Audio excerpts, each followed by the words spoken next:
Hey, everybody. It's Jeremy from Jeremy.net. I am a comic book artist, writer, creator, self publisher, and I share my creative process here with you online. If you enjoy these live streams, would like to get additional bonus live streams twice a month, you can become a Patreon subscriber at patreon.com/Jeremy. So patreon.com/GERIMI. As little as $2 a month, you can become a member. If you'd like to get a free digital sketchbook, work in progress animated GIFs delivered right to your inbox, blog posts about what I'm reading, what I'm watching, which inspire me creatively, except for my free monthly newsletter at newsletter.jeremy.net. And if you would like to get physical copies of my book, or if you read digitally on Kindle, you can go to amazon.jeremy.net. That will forward you to my Amazon author page. I've realized that I need to change my newsletter because I actually recently switched over to Substack, and this leads you to my old newsletter sign-up page. I need to change that and put my Substack URL in. So I will actually try to do that. You know what? I can do that while we're talking here. So let's see here. Hey, James is in the chat. Glad to see it's working on Facebook. Now, here's an interesting thing. I wonder what's going to happen if I throw up the the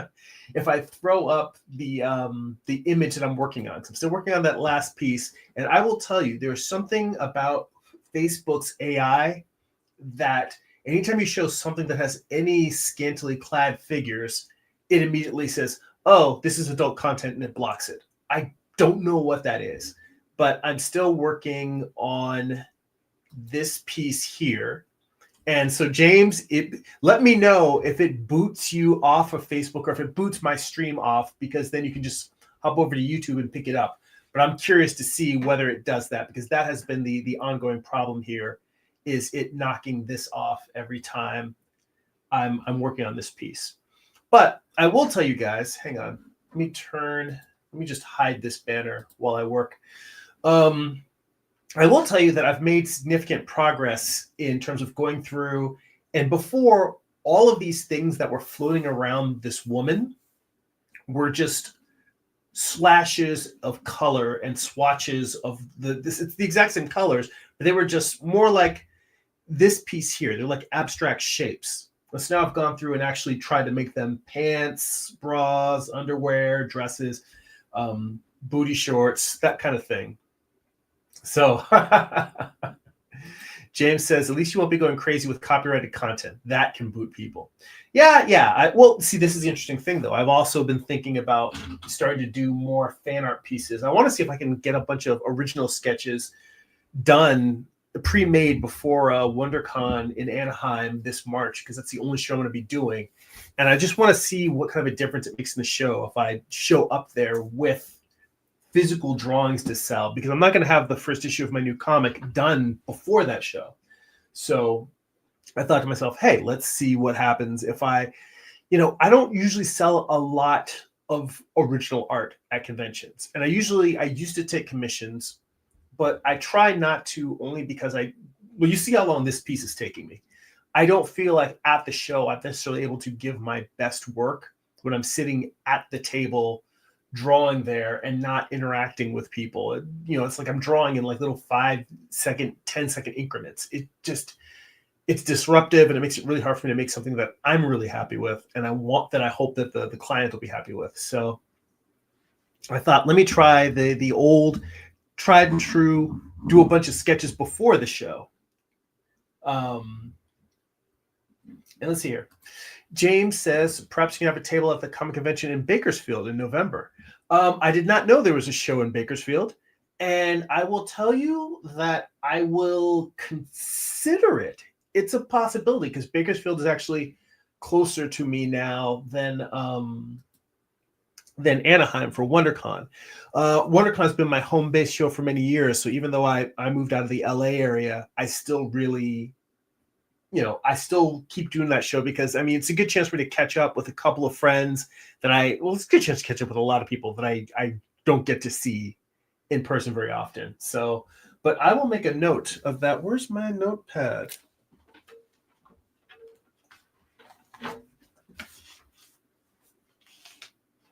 I've got like multiple notepads here, and I've got one for like personal notes.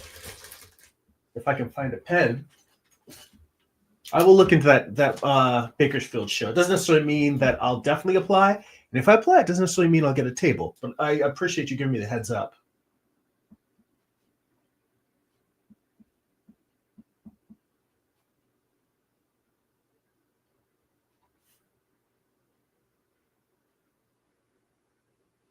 All right.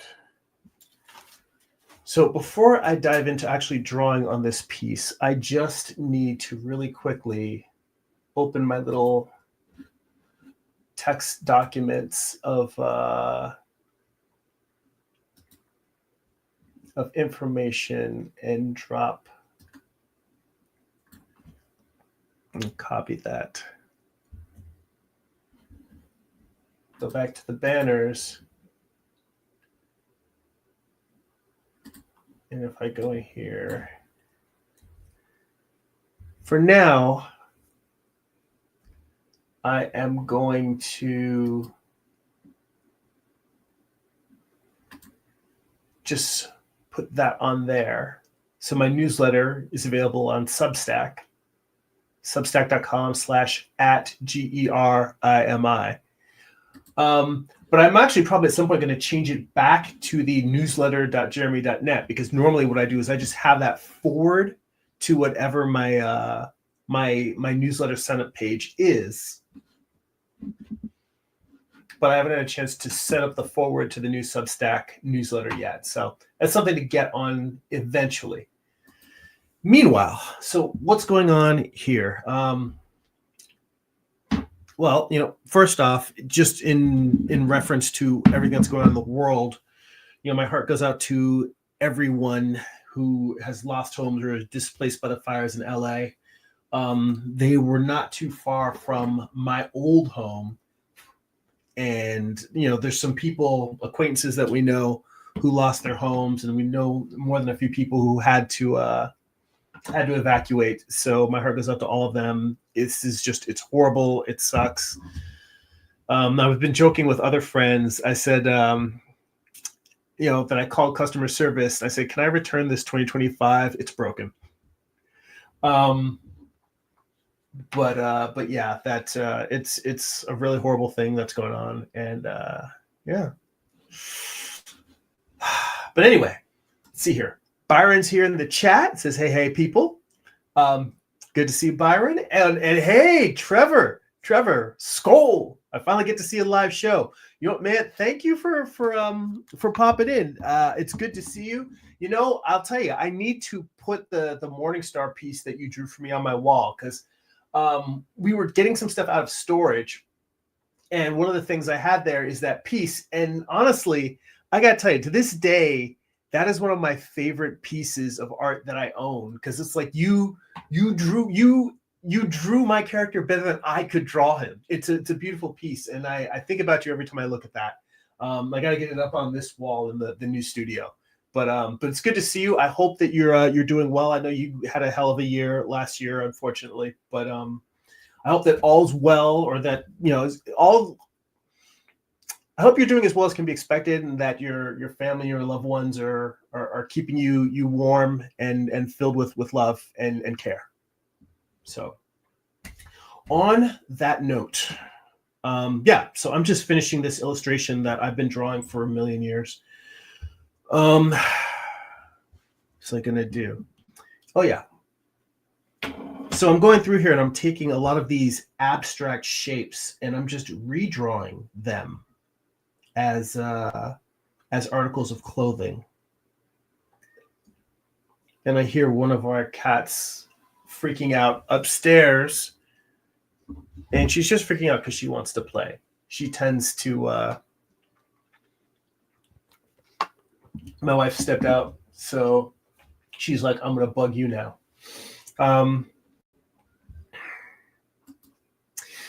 Trevor says, not true. Your art is great. That is very kind of you. Thank you to say. And yeah, Trevor says, last year kind of sucked. Everyone has been great though. Well, good. I'm happy to hear that. Let's see here.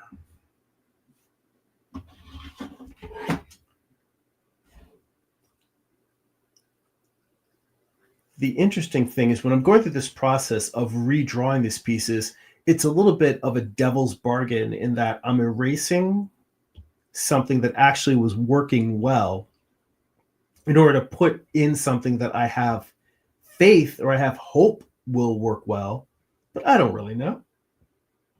Let's see. Meanwhile, I'm also kind of trying to go in here and just clean up. There's a ton of stray marks, stray pixels all over this piece. And so whenever I see one that I can just kind of get rid of that, I will. What did I want to look up? So I wanted to look up a little bit of artwork, and normally I have the reference on the side of the screen, but what I'm looking at is just pictures of women's underwear. And I think if what I'm drawing already is not getting me bounced off Facebook, pulling up that imagery will definitely get me bounced. So I'm going to look up that on my phone and have it here on the side to look at.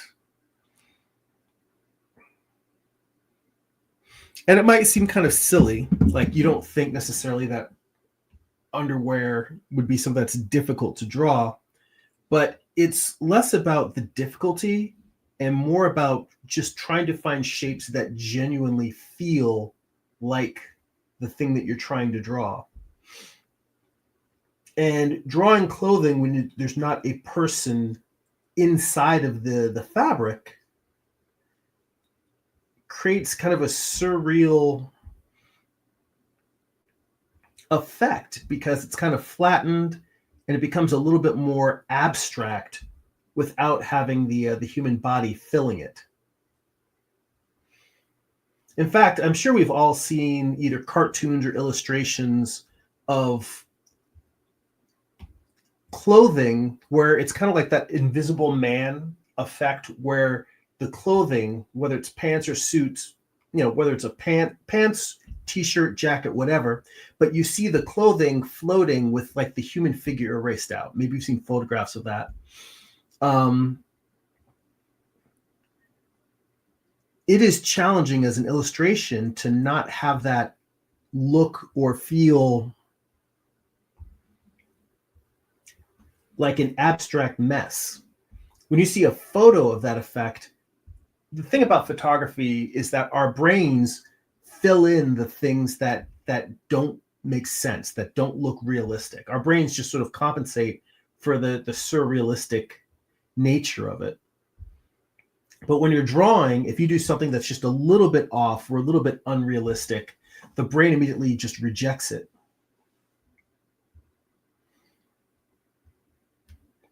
So honestly, illustrating is kind of more of an uphill battle when you're doing things like, floating, just clothing floating through the air. Let's see here. Dylan is here in the chat. Says, hi, Jeremy. Good to see you, Dylan. How's it going?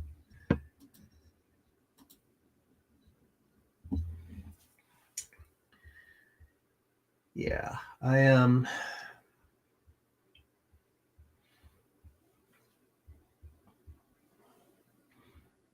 I think it will be interesting to see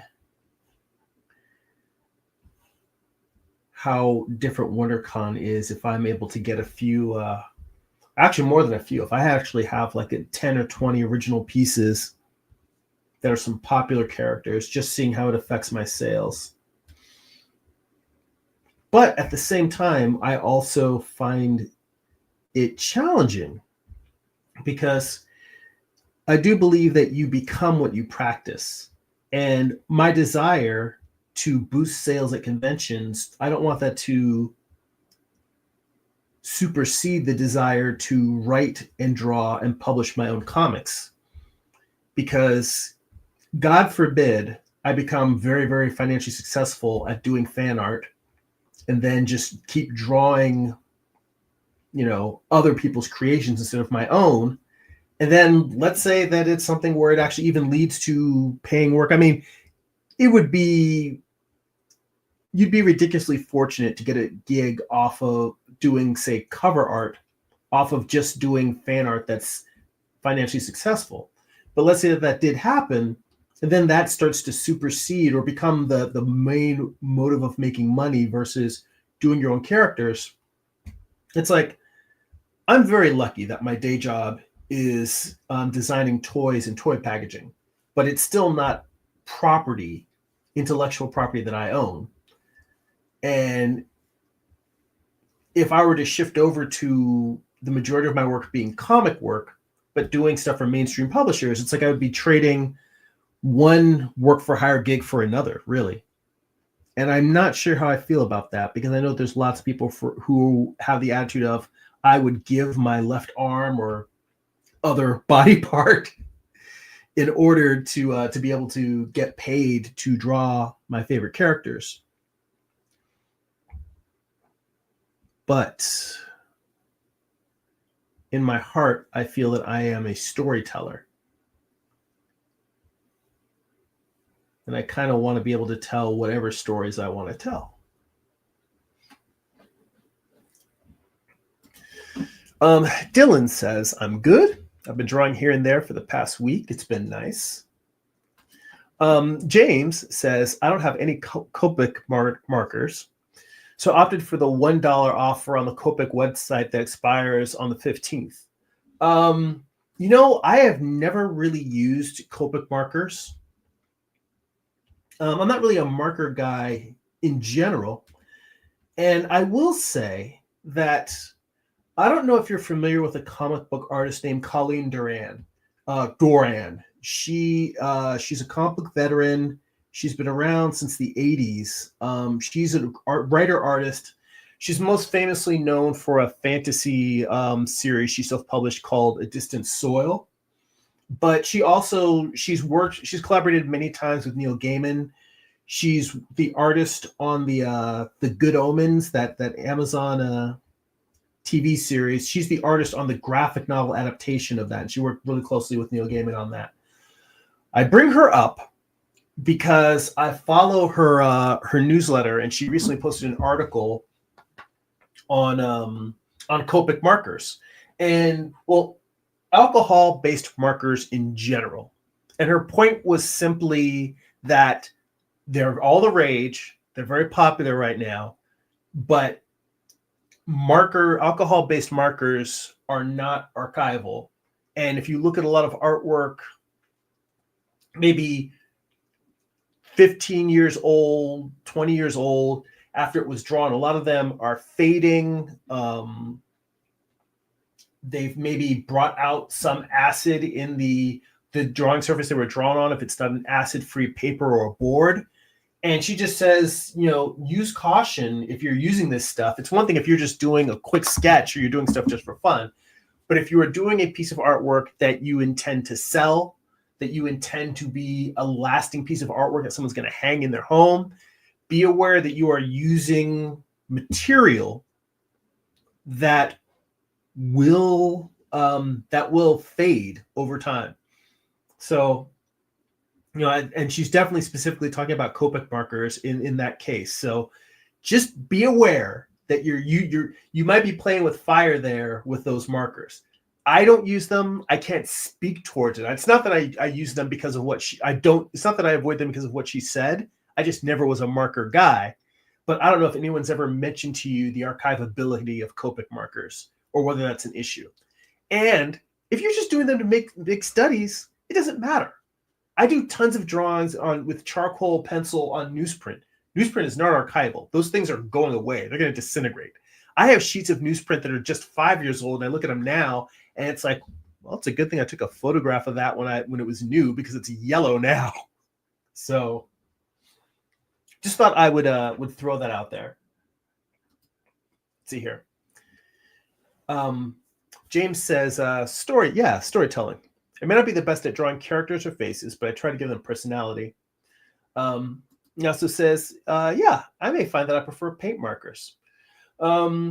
Whatever works best for you. And like I said, the material that you're using to make studies versus the material you're using to make final or lasting work, two different things. And there are people who who make studies but want to preserve them.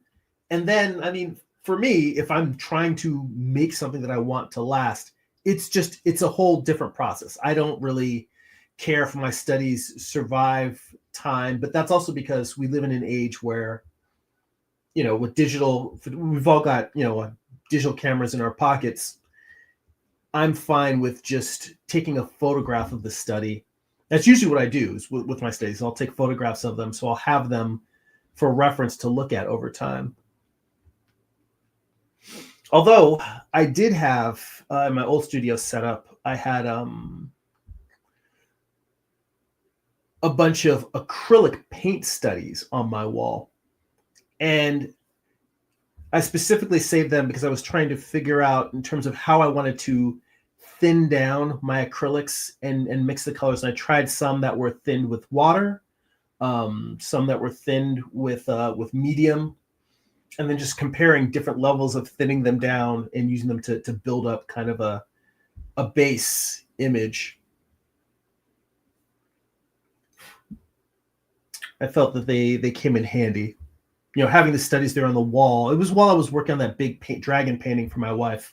I was trying to figure out how I was going to treat some of the colors. And those studies were specifically me figuring out the color schemes and being able to remix or recreate the colors that I was creating in my studies by noting how much I mixed of color A and color B. Let's see here. Dylan says, I saw a video last year about alcohol markers, and most of the videos talked about how they aren't archival. After that, it makes sense since it's alcohol. Yeah, I mean, that's true. And, it's up to each individual artist to decide how important archivability of their materials are. And when you're somebody if you're working mostly digital, you don't even think about that because you're just thinking, as long as I back up my work to an external hard drive and somewhere in the cloud, remember, you got to have two backups. As long as it's backed up to both the cloud and an external hard drive, your work should live on, should be fine. I mean, if there's ever like an electromagnetic pulse that wipes out all electronic devices and wipes hard drives, you got bigger problems than preserving your artwork. So we don't need to worry about that, right? I mean, it's one of those where I'm not going to worry about it. Yeah. It's like worrying about keeping your vaccination card up to date if the Black Plague comes back again. I mean, you're going to have bigger problems. So, pardon me, I'm going to mute this for a second while I clear my throat. I got a little bit of going on.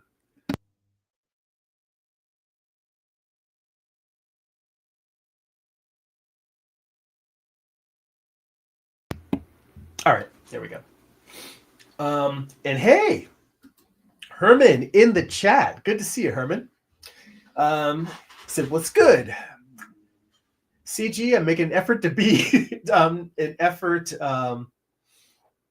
first being here again. He says, I've been focusing on your how-to for writing and eventually implement what you taught in my stories. Well, I'm very, very happy to hear that. And I'm glad that video has been so helpful. I will tell you that writing is it's challenging if you haven't been doing it for a long time. Believe it or not, I went back and I watched my own video. I went back and I rewatched that video because in the process of working on my new comic book, I've been procrastinating. I've been writing and rewriting. I've been, bogged down perfectionism. And I kind of needed to go back to basics. Like, what are my bare bones tools for doing this? And I don't want it to sound narcissistic. It's simply that I got so off of the map in my own process that I needed to go back and hear my own voice telling me it's not as hard as you're making it. It's a simple process. Start with the bare basics of what is the beginning, middle, and end of your story. Break that down. Break it down into individual pages. Break it down into individual panels. You don't need to make it this epic challenge. And I've been slowly trying to get back to that. But I mean, hell, I haven't had time over the past 3 months to draw regularly. Forget about writing. I haven't even had a chance to just make artwork. So I feel like I've very much kind of sidelined and trying to rebuild and get myself back to just a kind of a square one with my creative process.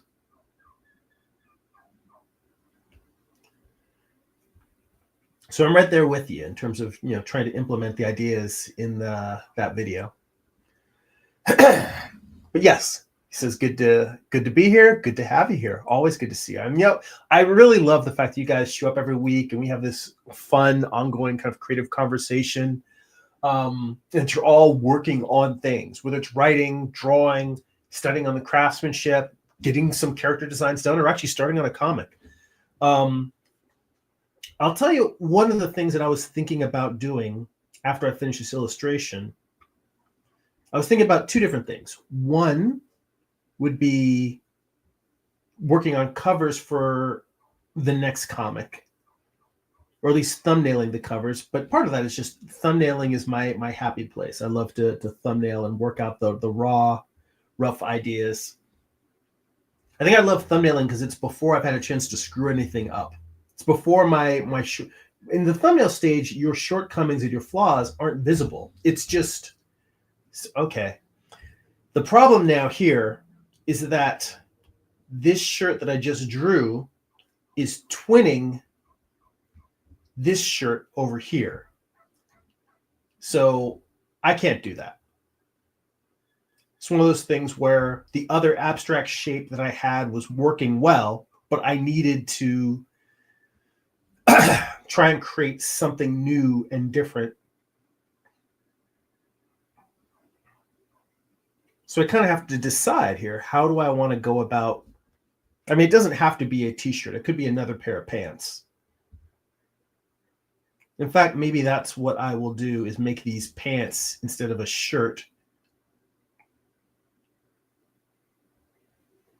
So I think I only have one pair of pants in here. It's this pair.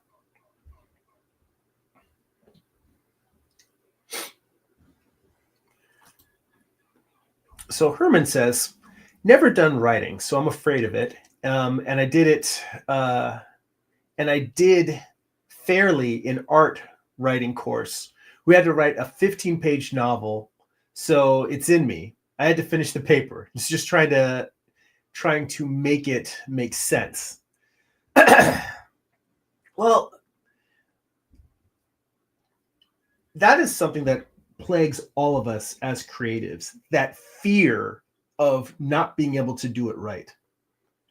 And I keep pounding it home all the time. It's an ongoing idea or theme, but we're gonna do it wrong. You need to give yourself permission to do it wrong. You need to give yourself permission to make the absolute worst possible version of your story. Because good work, forget about great work, forget about genius work, just good work, good, solid, entertaining work, it doesn't magically fall out of the ether. You have most people who consistently produce good work, not only do they have years and years and years of making, mediocre work and then slowly getting better, but also, generally speaking, it's one of two things.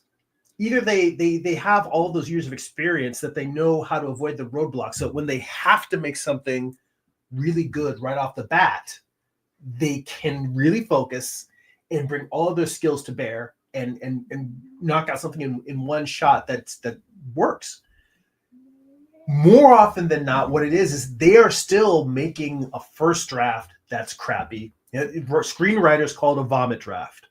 But, a lot of prose authors call it that too. But when I say a first draft, I'm not talking about a first draft that you would give to an editor. I'm talking about a first draft for you that maybe no one sees, or maybe you and one or two people that you really trust to give you feedback. But other than that, you have to make a really bad version of your story, so you can look at the whole thing and assess what's wrong. Assess on a story level, on a character level, on a descriptive level, on a world building level. I mean, a lot of people definitely say, well, character's the most important thing. Start with character. I am a plot person, but I understand that if you have a plot and the characters aren't interesting, no one's going to give a shit. That is 100% true. I think that the idea, the argument of whether plot and outline and structure is more important than character, I think it's a false argument. And the truth is that the two are one and they are entangled. The plot and the character are two sides of one coin.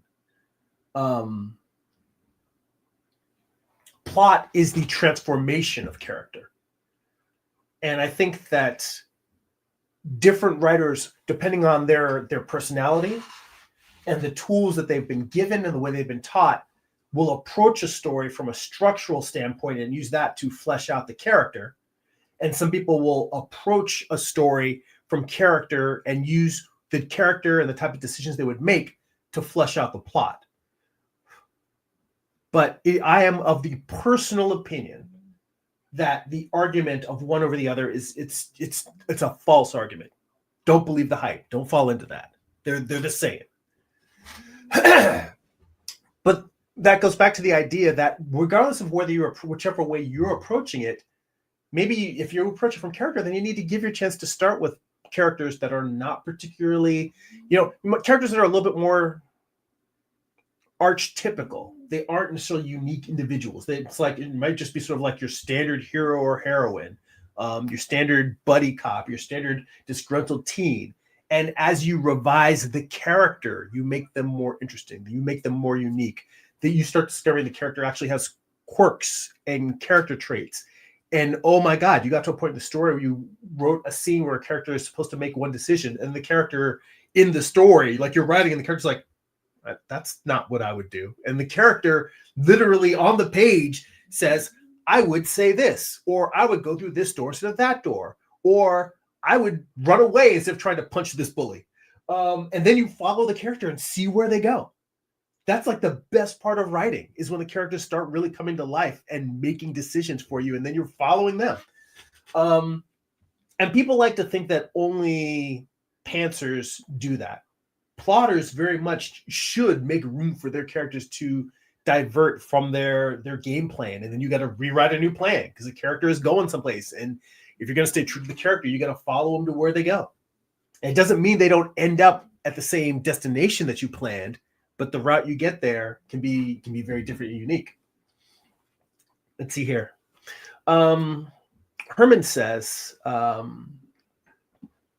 you had said you're just trying to make it sense and figure out character and dialogue with the story, not having them say stupid stuff. I don't know. It's just so new. If it helps, think of dialogue. Think of all of it, including story. But think of all of these things kind of like when you sit down with your notebook and you do sketches and thumbnails. You don't get mad every time you put down a sketch and it's like, oh, this head is too wonky, or these arms are too long. What I'm talking about when you're doing like little stick figures, when you're scribbling in your sketchbook, not when you're genuinely making a finished piece or doing a concentrated focus study, but when you're just doodling, you don't judge your doodles harshly. Think of your writing like that. They're word doodles. Give yourself the space to put out hot garbage. And then occasionally as you're putting out the hot garbage, you might find a little, this line, it resonates, it works, and it fits the character's personality. I'm gonna hold on to this one. That is the most difficult thing that I personally have with writing, is getting to the point where I am playing with the writing, playing with the words, the way that I play with visual images and figures and shapes and objects in a sketchbook. I'm still not there yet, but I think once I do get to that point, it really just comes to having the mental bandwidth and the space to do it. But it really, I think, will open up my writing. At least that's my hope. Let's see here. James says, Justice Ninja Style is an example of a movie that doesn't have much of a plot, but I had fun with it. He says, it's possible to get caught up in a plot. I have not seen Justice Ninja Style, but if it's as ridiculous as the title sounds, then it's something I will have to look forward to and check out. So Herman says, I think my fear is in world building, character building, or trying to find a character in a situation and plot and stay consistent without getting lost in creating the stories. Well,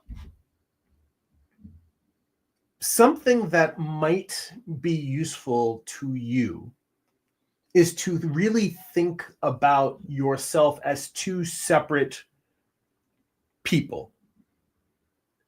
There is your writer self, who's actually, the job of the writer is to get lost in character, get lost in world building, make a mess, write stuff that doesn't make sense, write stuff that's contradictory, write stuff that's fragments that go nowhere. Do all of those things. You need to separate that process from the editor self. The editor goes back and looks at scenes and characters and world building and makes the notes of where things are. Here's the thing. It's not just a matter of calling out things and saying, oh, they're wrong. It's calling out what's wrong and then writing down possible alternatives, possible suggestions, possible tools to discover what the right answer is if you don't know what the right answer is. And it's almost as if you're playing a game of tennis with yourself. You write, then you bounce it to the editor. The editor makes notes of the problems, and the editor bounces it back to the writer. And then the writer's job is to come up with creative solutions to those. It's almost as if each problem that you put back, that you bounce back, becomes like a short story or a scene. So instead of you writing this whole book, you just sit down and say, all right, here's a problem. Let me write a scene to fix this problem or to address this problem. And then you write it. And maybe it works, maybe it doesn't. But you make all your fixes and you bounce it back to the editor. The editor looks at it and repeats the process. You just bounce it back and forth and back and forth. It really took me a long time to embrace the fact that, I mean, I showed you with this piece that I'm working on, before I even got here, I did, I don't know, maybe 5, 6, 7 different, maybe 8 different thumbnails of this piece. This is my digital, thumbnail of the piece that I'm drawing now. And you can very clearly see that the thumbnail that I finished, that I chose, you can see the final piece in the thumbnail. It's there. But it took a long time just to make those thumbnails. And writing is almost, for me, I view it as the same process, where you're making versions that are very, very rough, but you gradually refine them and make better decisions. And I think that the idea of trying to, I couldn't just sit down with a blank digital canvas and start sketching this piece and get to where I am, or at least, I mean, I still feel like this is a piece that I'm struggling with because there's so much going on with it visually. But I feel like it would take me, as long as it's taken me to finish this piece, it would take me 10 times longer without doing thumbnails. And I think that's the thing that I know you mentioned that you're worried about certain things, you're afraid of certain things, and you just haven't, because you don't have experience with them. And the biggest thing I can tell you is that when you, not anyone else, not me, not any other, writers that you listen to, not any other videos that you watch or books you read, when you personally choose to give yourself permission to create an utter shit show, just so you have something to start with and work with to fix. That's when you'll realize, oh, it's kind of like the Wizard of Oz, Ruby Shoes. You're like, the answer was in me all along. It's so much harder to pull something good out of nothing than it is to create raw material that's not great and pound it into shape. It sounds counterintuitive because it sounds like having to pound crappy material into something good sounds like it should be harder than just making something good from the start. But it's not. It's not. Starting with the crap and shaping into something good, I feel like it freed me up creatively in a tremendous way. And I really do believe there's most of the things I say, I'm like, well, this is just my opinion, and try it or don't try it. But making the bad version and fixing it, I so strongly believe that it takes away that biggest roadblock we have, which is just getting something on the page. So let's see here. James in the chat says people are turned. I think you're saying turned away by Rob Zombie using profanity in his scripts. I can see how that's a problem. Do you think profanity could be excessive? I don't know anyone who constantly drops F-bombs, so it seems unrealistic to me. Well, fuck, I don't know. I think that when you profanity can be excessive, but that doesn't mean that it is bad art or bad storytelling. It just means that it is not for a younger audience. I mean, Quentin Tarantino is famous for his use of profanity in his films, but his use of profanity, it's almost like he's writing poetry. I know that sounds very foo-foo and fancy and highbrow to say, but Tarantino is extremely poetic in his use of profanity.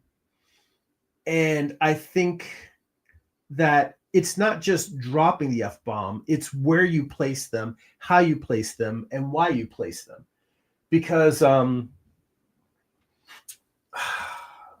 think that you could just type into YouTube uses of the word fuck. If you type that into YouTube, you're going to find a bunch of comedy bits. And I think that George Carlin has a famous comedy bit. I want to say that the Irish comedian Billy Connolly has a really great bit about it. Point is that it's something that many comedians have taken a stab at.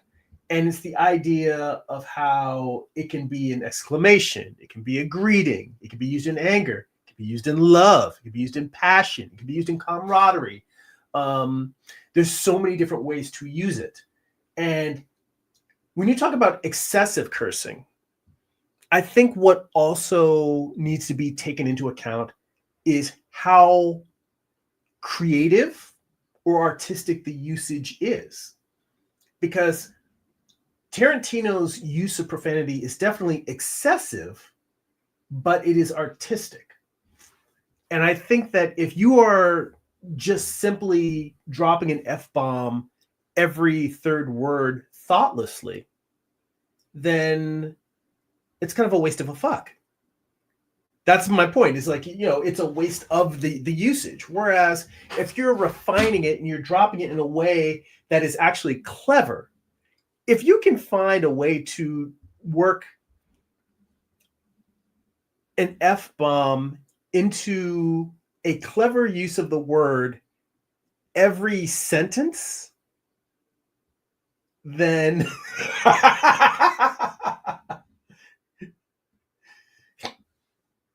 I love the fact. Trevor says, have you ever talked to soldiers or you're a mechanic? They swear constantly. Also watch Deadwood. Profanity. Yes, Deadwood is another great example. The other thing, first off, yes, absolutely. James, look up clips of Deadwood on YouTube. But more importantly, there is a very specific example of it, HBO's The Wire. There's a scene where two detectives are reviewing a crime scene, a murder scene, and the only word they use the entire scene is fuck. Look up The Wire and just, type that in and watch the use of that scene. And you tell me whether that's excessive or not. And the writers did this intentionally, both kind of showing how cops will very much, like soldiers and mechanics, their vocabulary is really just sort of like, it's straight. It's about it's not the words you're using. It's what are you expressing? And that unto itself is a form of poetry. But watching that scene and how the word takes on different meanings with each piece of evidence they find, it's fascinating. And there's no way you could say, oh, this is excessive. It's a masterpiece of writing. In fact, when this stream is over, I'm going to go watch that scene again because it's probably one of my all-time favorite scenes in television. So HBO's The Wire, and then also definitely Deadwood. I've only seen season 1 of Deadwood. I know that they did the other seasons and they've done the movie. I'm way behind on that. That's the thing. The reason why I haven't watched Deadwood, the movie, is because I need to finish the rest of the series first. But yeah, I think in the long run, it comes down to how well something is used.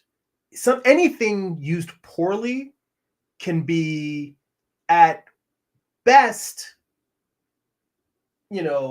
useless, at worst, offensive. But it really comes down to whether something is used poorly or well. I would say that's true of anything that's potentially objectionable. Sexuality, drug use, violence. All of those things can be offensive, but all of them can also be artistic and incredibly expressive and powerful. In fact, I was just reading a book. I was talking with a friend of mine. I've been reading this book. It is there's a cartoonist named Joe Sacco, and I've been reading this book called Safe Area Garage Day. And it's about the Serbian Bosnian War in the 90s, and there's so much violence and gore in this book, and none of it is gratuitous. It's necessary, it's visceral, it's raw, it's powerful, it's showing you it's a graphic novel, but it is journalism. It's like a Pulitzer Prize winning piece of journalism writing, but it is a drawn story. And I'm still finishing like the last couple of pages of it, but it's one of the most powerful pieces of writing I've ever read. I put it up there with Art Spiegelman's Mouse. I bring that up only because that's an example of violence, but some people will be offended by it. That's the other thing. You can't make everybody happy. No matter what you say, no matter what you do, someone's going to be offended about it. And I think that to a certain degree, it's not that you should not care what other people think. It's that you need to own your shit. Meaning that if you believe what you're saying and you believe what you're expressing, then you need to accept that it may come with some criticism. And you need to be willing to accept that. Doesn't mean that you're being censored. It simply means that you have the right to say whatever you want, and people have a right to react to it however they want. In all of this cancel culture wars thing, that's what a lot of it is getting at. I think deplatforming, that's a whole different thing. But just in terms of the idea of people being censored because of what they said, you have the right to say whatever you want to say, and you should say it. But if you are saying something that you know may be controversial, you should be aware of it, and you should be willing to accept that responsibility. And honestly, if you're putting out something that's controversial but it's important and needs to be heard, then you need to be willing to fight to keep that message out there. So it's not just a matter of, all right, I know that some people are going to be pissed off. If it's something that's going to piss people off but that they still need to hear, then yeah, we should fight to get it in front of people. No one says that any of this is easy. None of it says that being a creative who's intentionally pushing boundaries is easy. It's definitely harder to be someone who's pushing boundaries than just making something that is, I think that making stuff for all audiences, it's easier in terms of the fact that it's safer, but it also means that you're just going to fall in with a sea of other books, film, TV, and story that's just sort of like forgettable. Doing something that is powerful often comes with pushback, no matter what genre or manner of material you're putting in there. So, it's just something to keep in mind as you create stuff. All of this is stuff that, we aren't, no one is granted or has the right to an audience. You have to put work out there that is worthy of people's attention, and then they decide whether they want to keep consuming the work that you make. But you are, we're not entitled to it. So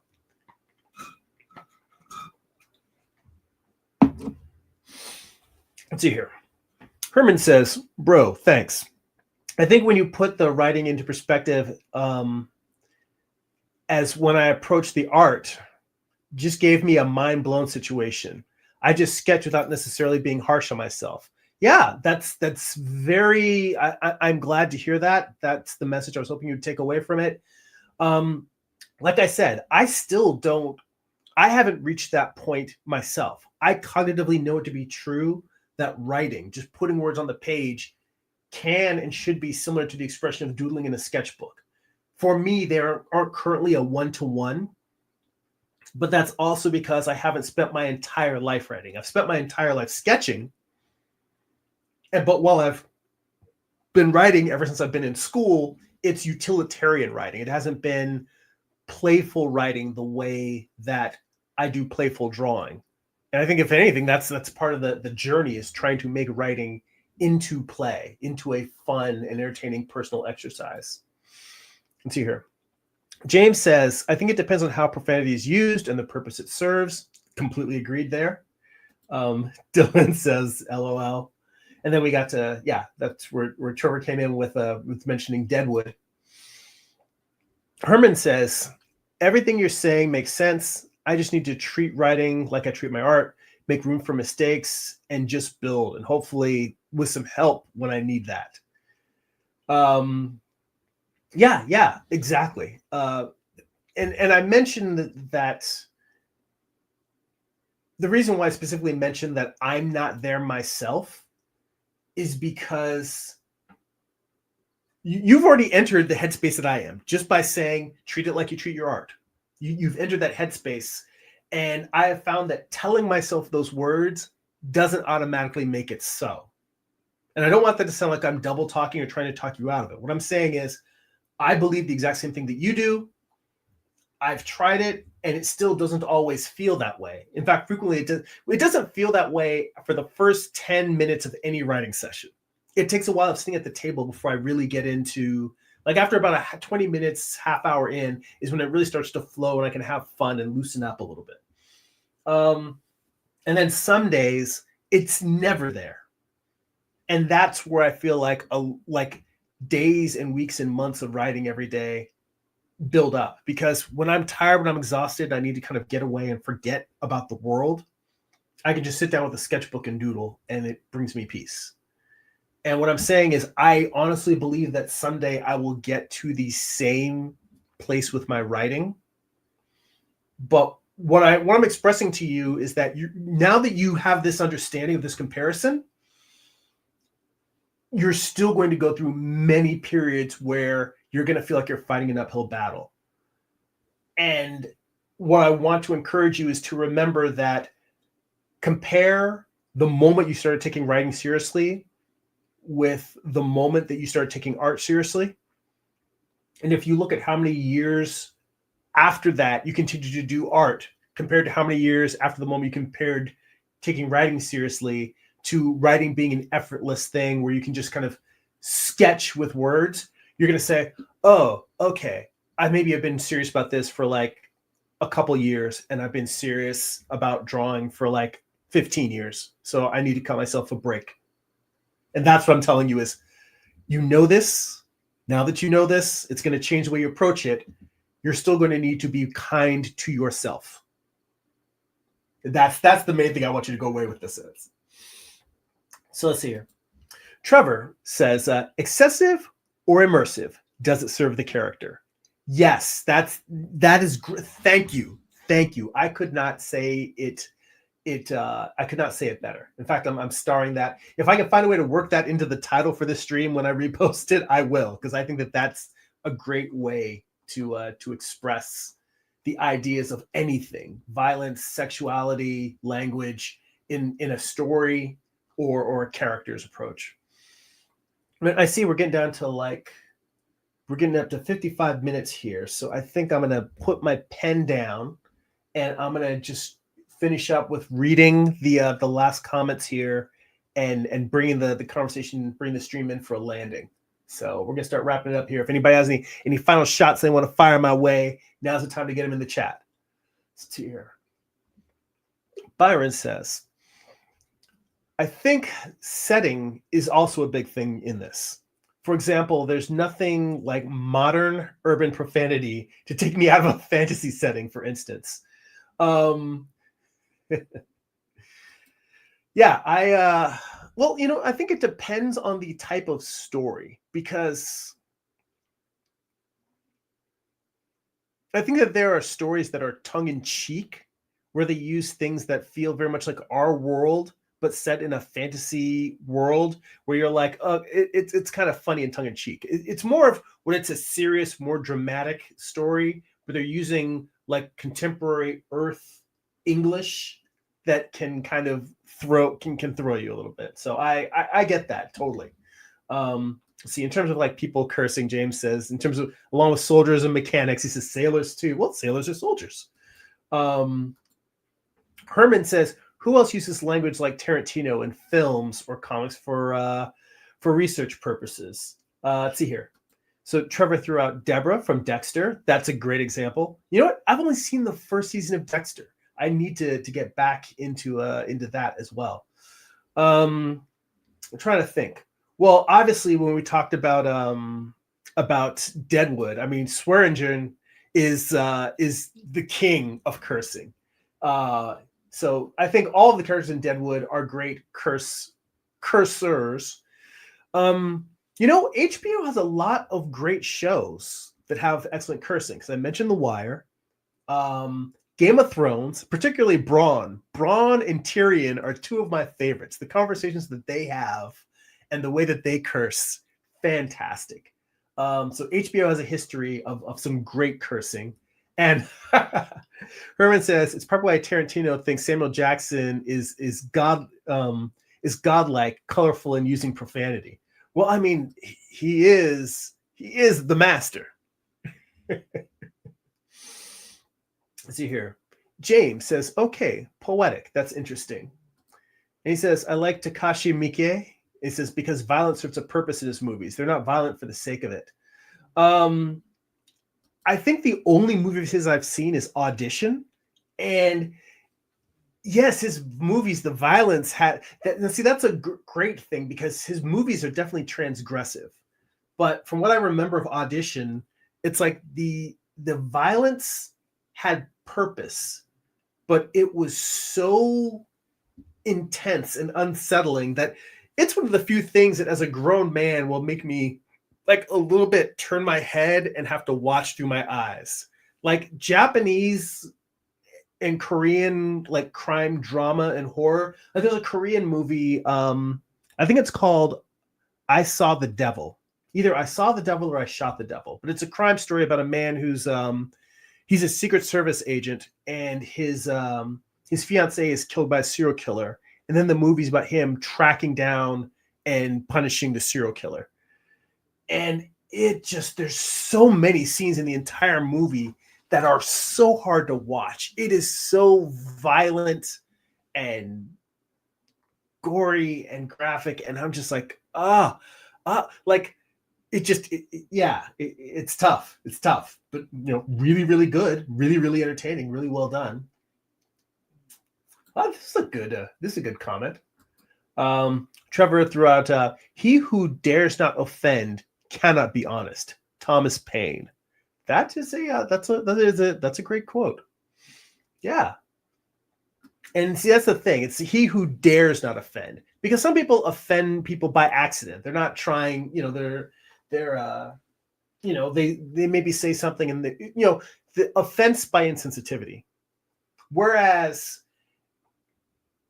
it's one thing to say, I want to provoke people and saying things just to be provocative.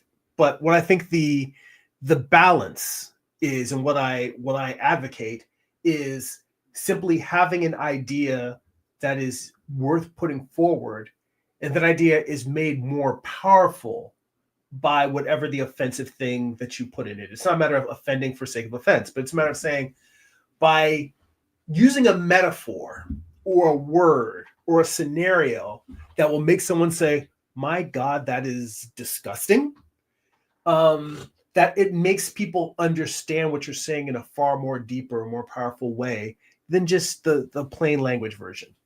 So I think that the Thomas Paine quote really, I think, hits home in that there's a place for offending people.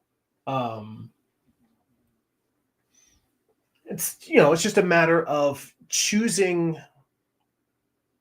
You know what? And I don't want to say there's a place for offending people. There's a place for challenging people. That's the idea. It's not necessarily, because I don't think the goal is ever to turn people off from whatever your message is.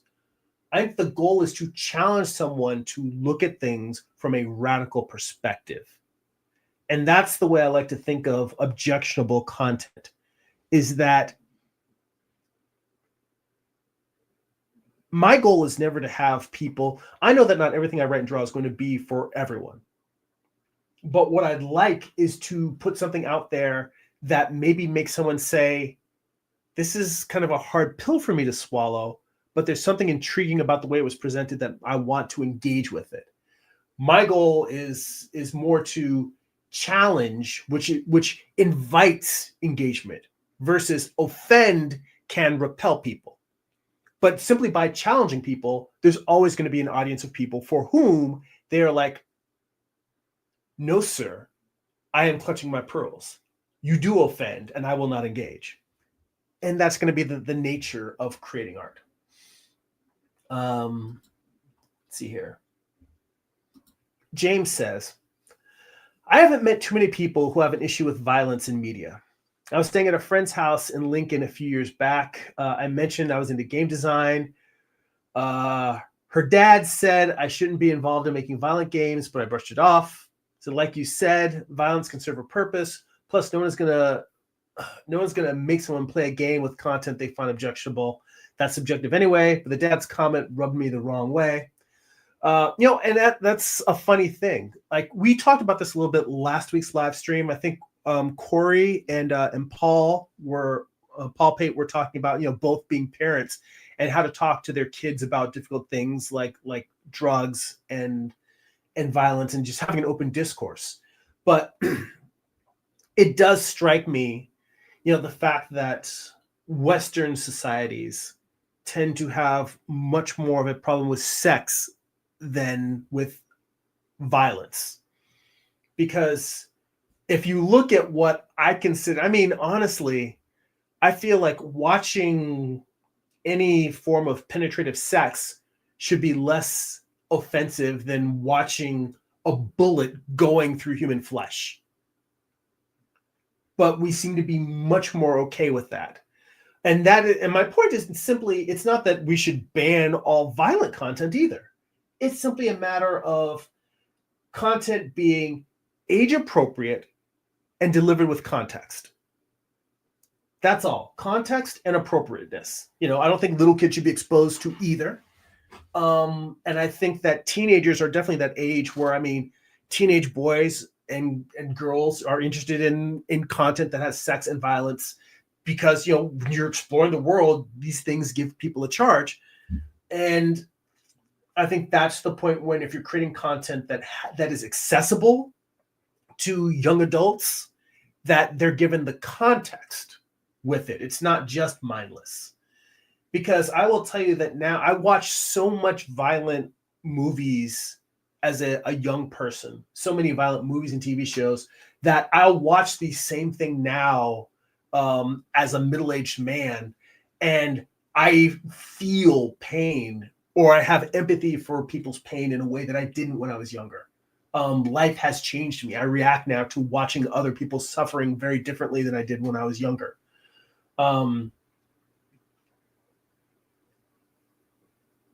Point being is that, I mean, we're also products of our environment. Some people rebel against their environment. Some people just follow what they were taught. But for some people, there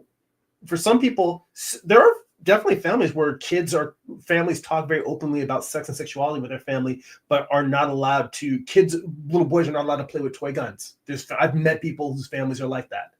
I've met families where there are no limits, and I've met families where nothing objectionable, very fundamentalist families or evangelical families for whom, it's almost like Footloose. There's no dancing allowed in the house. There's no violence, no swearing, nothing even remotely racy. TV is very limited. And I mean, we live in a world where, fortunately, we the fact that we have the right to raise our families the way that we see fit, that's important. It's not like it's my place or anybody else's place to tell people what content they should or shouldn't have in their family. But I think it's interesting that we have very much drawn. I'm not even sure why it is that we've drawn this line where I think that we've drawn the line where violence is okay, but sex is not, is because, throughout human history has been violent, and that being okay with violence, being prepared to deal with violence, face violence, and inflict violence is something that's been necessary for survival. So that is the only thing, and that's just off the top of my head. This isn't something that I've thought about or meditated on. Just in this moment of talking about it, I'm like, yeah, it does make sense from a Western standpoint why violence would be more acceptable than sex for both young adults and just in the media in general. Because unfortunately, violence has been a tool that we've used to survive. I say unfortunately because the only way that peace works is if everyone agrees to it. So that kind of sucks, because I would love to live in a peaceful utopia where it was all love and butterflies and rainbows. I won't be on Rainbow Planet. All right. Let's see here.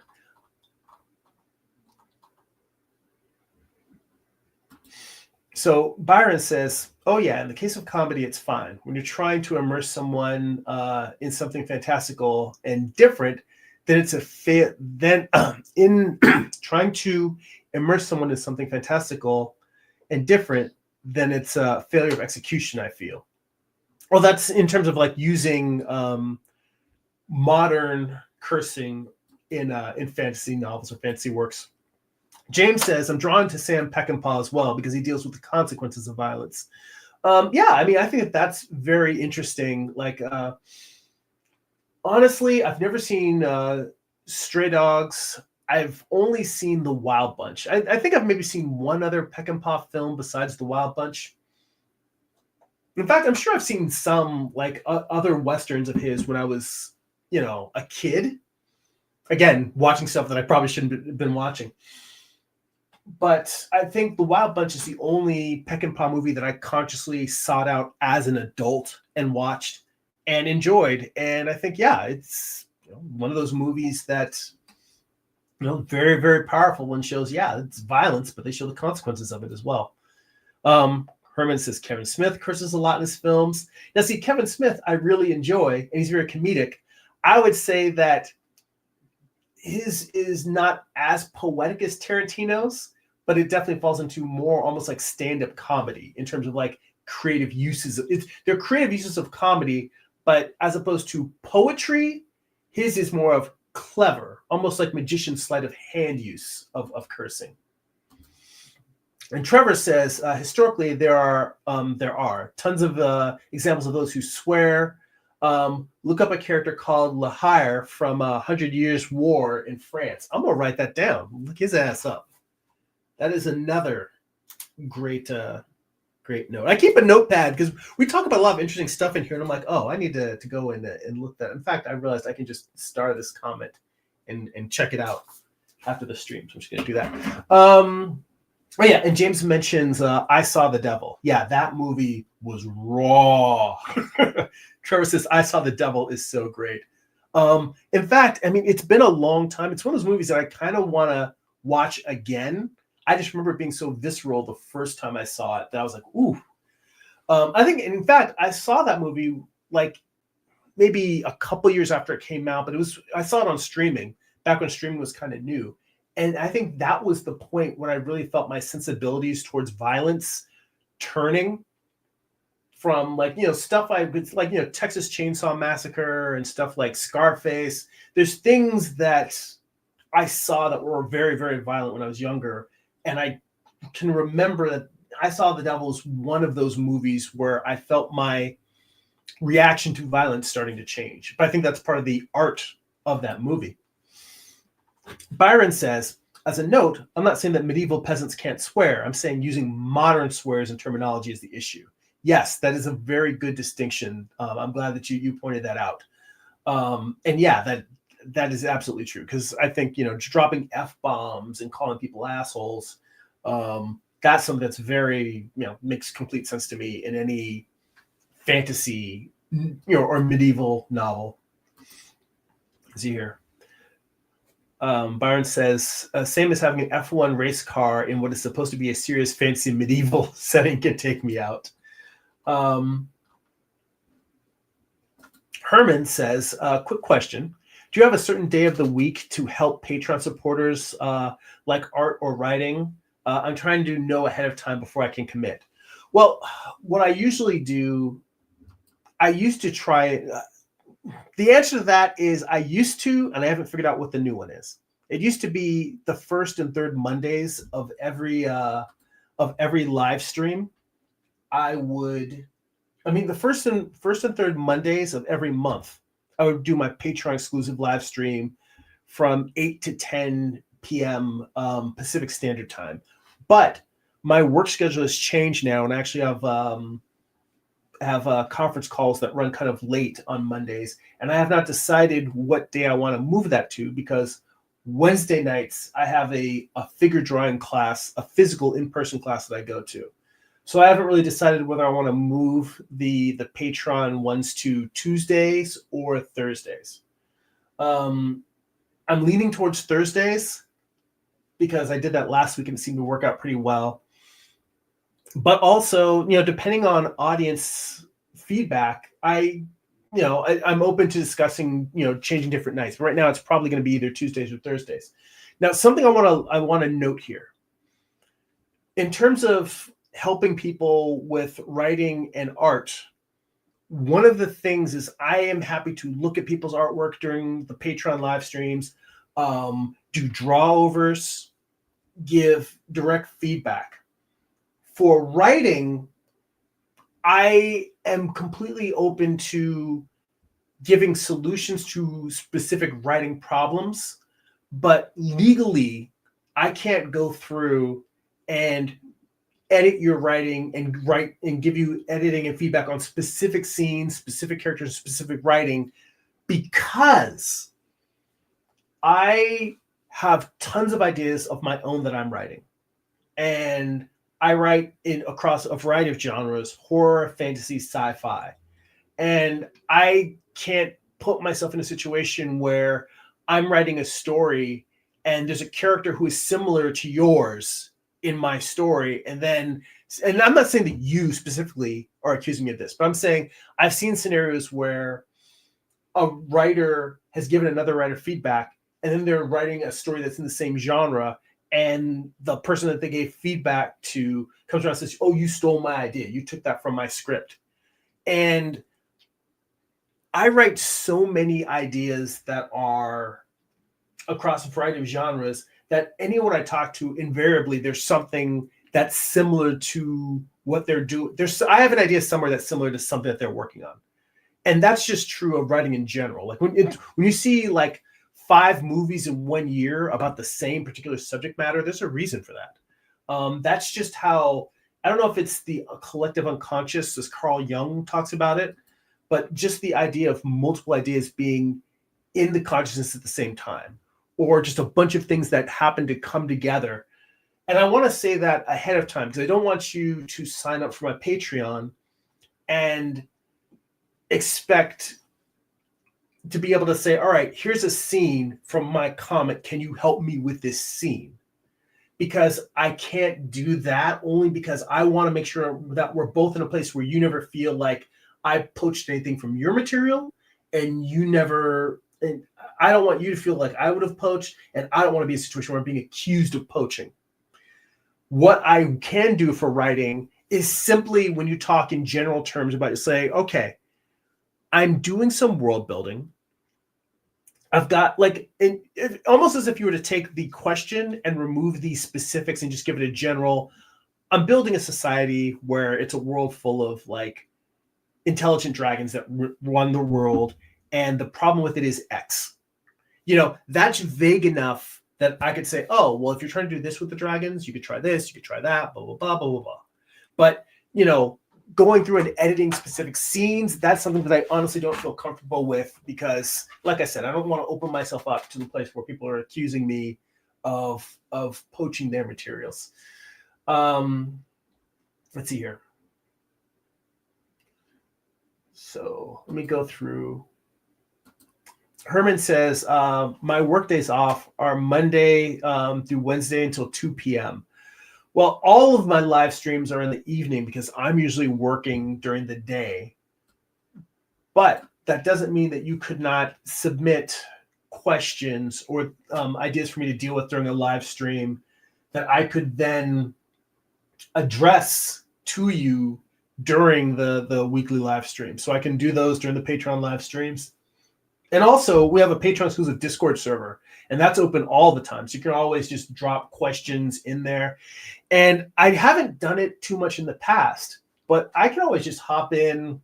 Like if there's just a particular day of the week where you want to just talk, hop in on the Discord server and just, open up the video chat in the Discord, talk about stuff. So it doesn't mean that we can't do that as well. But let's see here. Trevor says, fuck, entered the lexicon of the common people during the 100 Years' War. We think swearing is a modern thing, but it's really as old as time. The language around is more challenging than the swear word. Yeah, that's a good point. You'll go through all these different sentences, like these arcane old English sentences or old French sentences, and you're trying to figure out what they're saying, but fuck, you're like, that makes sense. I know that word. All right. So we're going to wrap it up here. Herman says, thanks, Jeremy and chat. Y'all be safe. Have a good rest of your day. Peace. All right, thank you so much. That was like more than 15 minutes ago. So I know. I always say I'm going to wrap it up, and then it ends up going really long with me getting to the end. Byron says, yes, I know that, but I think you continue to misunderstand. I'm talking about insults like soy boy, which I have read in some fancy novels, which, while that's not a swear, it's a contemporary term that takes one out of a fantasy setting. No, I get what you're saying. Common parlance usage, not just particular like swear words. Very, specific. Yeah. I mean, just the idea of talking about soy in a fantasy novel, that doesn't make any sense. Steampunk maybe, but I get your point. Common, modern, 2020 word usage used in fantasy novels. I get that. And yeah, it would throw me out as well of a novel, unless it was, as like we specifically said, unless used for comedic effect in a story that is generally humorous or satirical. Other than that, it would throw the reader out. It throws me out. Let's see here. James says, true. I can see why some people find sexual assault hard to watch, though. I remember you talking about consent last week. Yeah. I definitely feel like that's something that is, it's a hard topic, and it's something that shouldn't be treated flippantly. I don't think that means it should not be dealt with. Like, for instance, Game of Thrones in its early years, definitely got a lot of criticism for how much sexual assault there was in that story. but I felt that not only did it fit the setting, but I think what they were trying to express, both what George R. Martin was trying to express, and also the filmmakers of the show were trying to express, was in a world that has a certain level of realism to it, even with dragons, in terms of the behavior and the characters, the behavior of the characters, and the level of brutality and violence in that world, that sexual violence would be commonplace. And I think that's what they were trying to express. And I can see how that is a very distasteful thing and a triggering thing, and something that some people would just be like, I'm not consuming this content because it contains these types of ideas and messages. Showing them is not the same as advocating them. In fact, frequently, that's something a lot of people get confused, is that they will see a show or a movie or read a book that contains something very, very objectionable, and they will think that the creator is advocating for that, when instead they're really showing, for instance, violence against animals. My wife cannot watch any TV show that has violence against animals. She literally will, if it's something quick and she can avoid it, she'll cover her eyes. If it's something that's ongoing, and it's like part of a storyline, she'll be like, I'm not watching this. If this whole movie's about this, I'm out. I'm not doing this. And a lot of the times, for a great example is again, back to HBO, Chernobyl. They had a whole episode about Russian soldiers who were assigned to go out into the countryside on the outskirts of Chernobyl and kill all of the wildlife that was in the area, so that the wildlife that was being genetically mutated by the radiation wouldn't go out and continue breeding and start breeding all these weird mutant offshoots. And there's tons of stray dogs out there. And the idea was not just we need to keep them out of the gene population, but they would have tons of birth defects, these animals, if they gave birth to anything. And also, these animals they've got enough radiation poisoning that's not going to kill them instantly, but they're going to slowly suffer and die from cancer. So they're going out and they're just killing all of these dogs, because they don't want to sit there and let them take 6 weeks, 8 weeks to die painfully from tumors. And at one point, and they're getting drunk while they're doing this, because it sounds like a nightmare to me to be tasked with that job. And it's a very important job. And it is a job of violent mercy, ending an innocent creature's life so that it does not continue to suffer. And it's suffering because of the mistakes and accidents of man. But that's one of those things. It's one of those things where, like, I until that episode, I was going to tell my wife, Chernobyl is one of the most amazing things I've ever seen. You should watch this. And I got to that episode and I was like, she can never watch this. This is like I had a hard time sitting through it because I'm an animal lover. And my point being is that sometimes showing something that is incredibly objectionable, like I could see someone saying, what kind of sicko would make a whole episode about killing dogs? That is not the point of the show. The point of the show is that humanity made a horrible error and a horrible mistake, and the consequences are wide-ranging. And even in doing the responsible thing, in cleaning up the consequences of that, even the act of doing that is still a horrific act.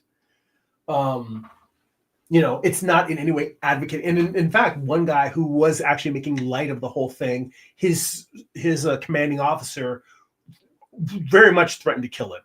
Like, he went off on him because he was so flippant about this.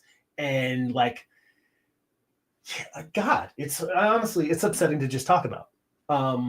My point being is that, yeah, there's lots of stuff that people, just have a hard time watching, and it's understandable. See here, Dylan says, you could thank our Christian majority for that, sex being more offensive than violence.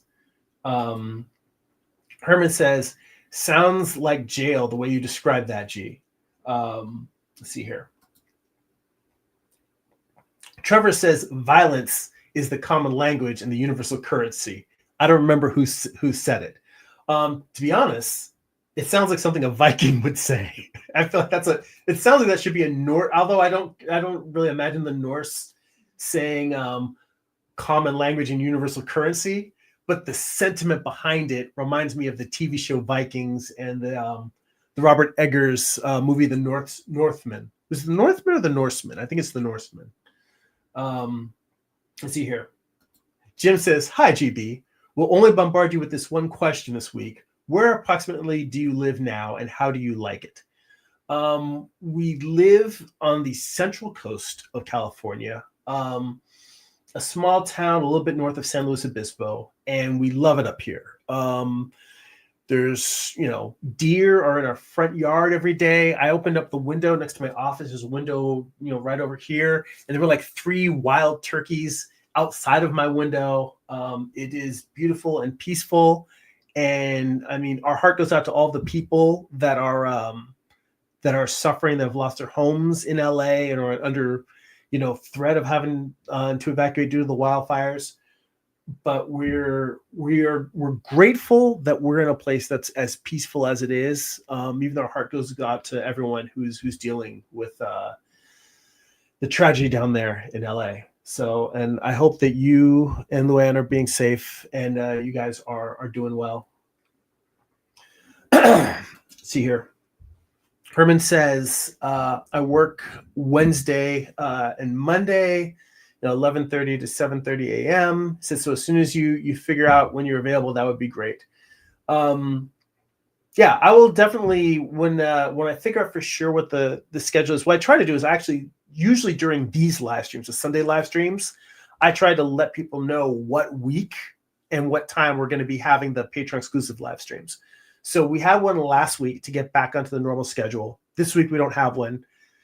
I'm going to be scheduling one probably for next week, most likely Thursday evening, usually 8 p.m. Pacific Standard Time. So that's probably not this coming week, but the following week. That'll probably be the next live stream.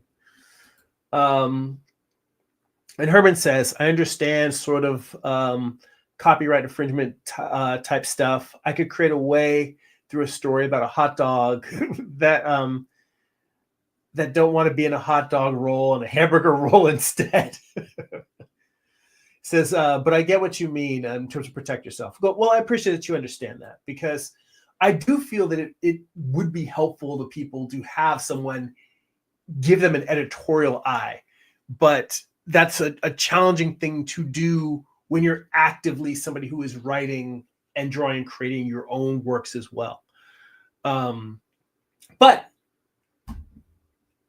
I'm glad that I can do things that can be helpful to you, and I'm more than helpful to try and nudge and guide and encourage in any way that I can.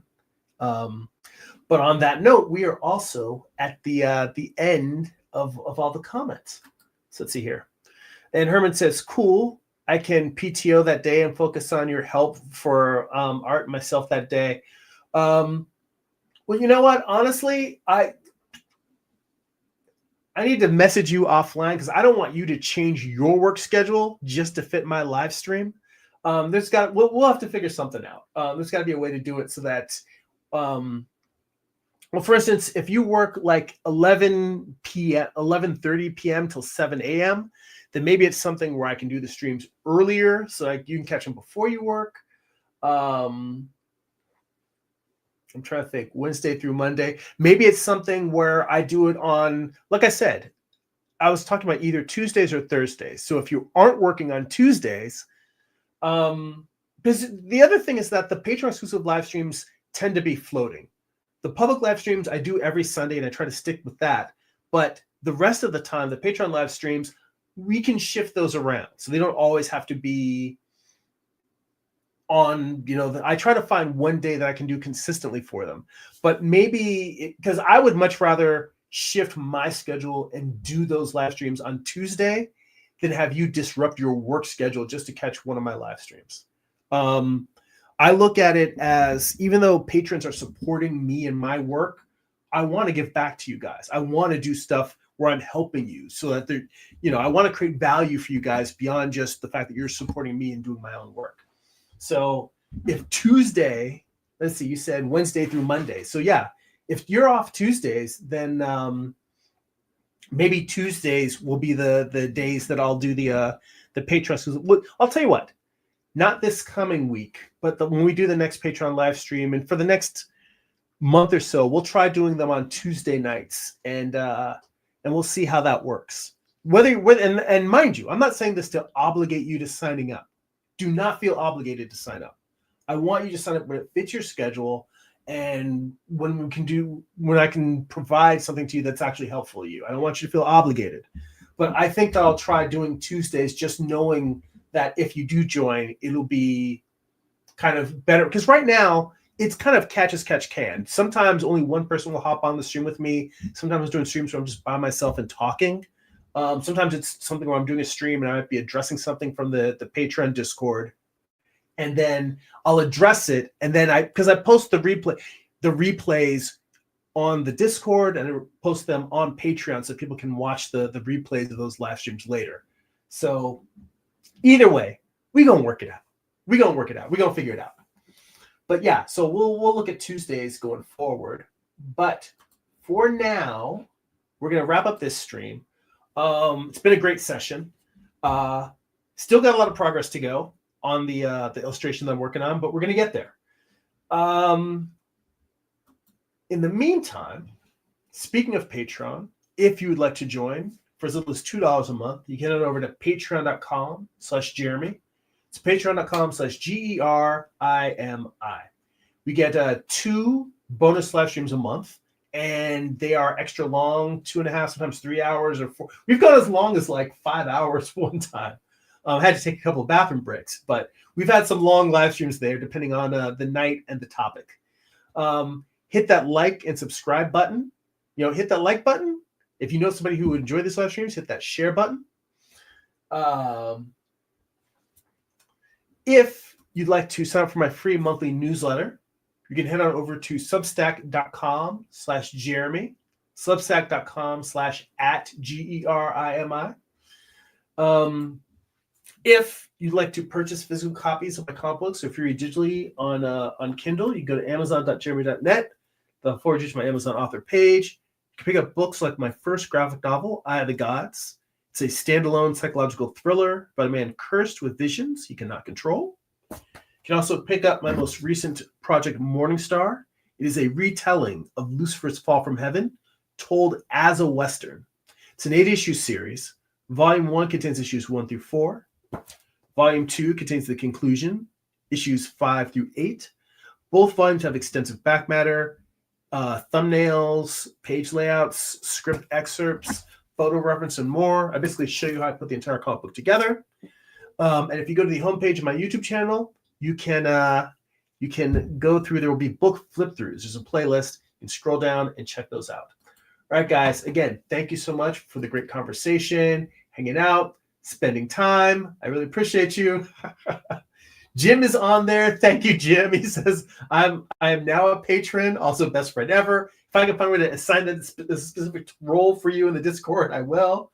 He said, honestly, I already thought I was your patron, but I am now. Greatly appreciate it. Much love, Jim. And Trevor says, good catching you live for once. Take care, and I'll catch you next time. Thanks, Trevor. Always great to see you too. And Byron's there. Take care, all. Have a good day. I couldn't say it better. All right, guys. Thanks so much. That's it for now. Go be creative.